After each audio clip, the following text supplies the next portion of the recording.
এই যে এইখানে দুইটা কাঁঠাল গাছ আছে, এই দুইটাও কিন্তু রোপণ করব।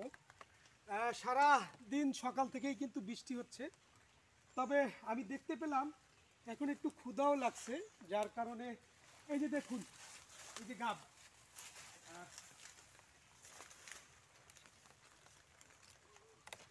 এই যে গাব ফল, এই এই গাব ফল কিন্তু ঢাকার শহরে এই যে গাছ থেকে পেকে পড়ে আছে নিচে, এটা কিন্তু ঢাকার শহরে বিক্রি হচ্ছে 200 থেকে 250 টাকা কেজি।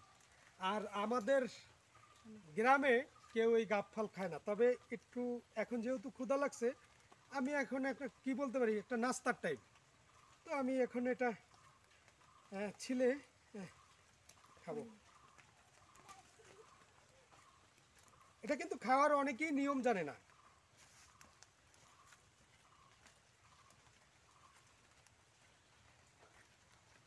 হ্যাঁ না, এই যে গাবটা ছিলানো হয়ে গেছে, এখন খাওয়ার মুভমেন্ট।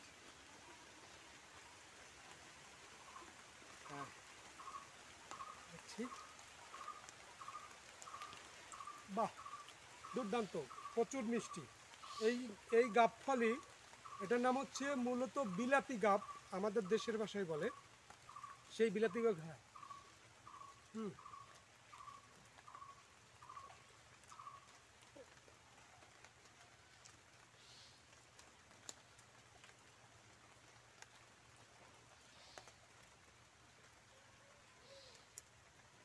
এটা কিন্তু একটা বিসি, এই গাবে 4-5টা বিসি হয়, এটা কিন্তু খায় না।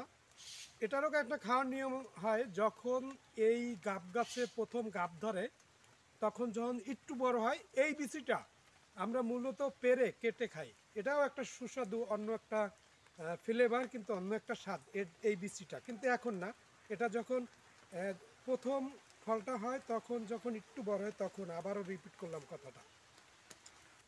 আমার খাওয়া শেষ। অনেকে মনে করতে পারে যে চাপা, কিন্তু না, বিশ্বাস করাইতে হলে আপনাদের প্রমাণ দিতে হবে, তাই তো? এই দেখেন, এই যে গাব পড়ে আছে, এই যে পাকা গাব, এই যে পাকা গাব, এই দেখেন। হুম, এও কিন্তু খাওয়া যায়। হ্যাঁ, হুম হুম, দেখেন, আরও আছে। এই দেখেন, মিষ্টি গাব খেয়ে ফেলছে। বিশ্বাস করেন না তো? এই দেখেন, দেখছেন? এটা হচ্ছে প্রমাণ, বাস্তবতা। সবাই ভালো থাকুন, সুস্থ থাকুন। সবাইকে আসসালামু আলাইকুম।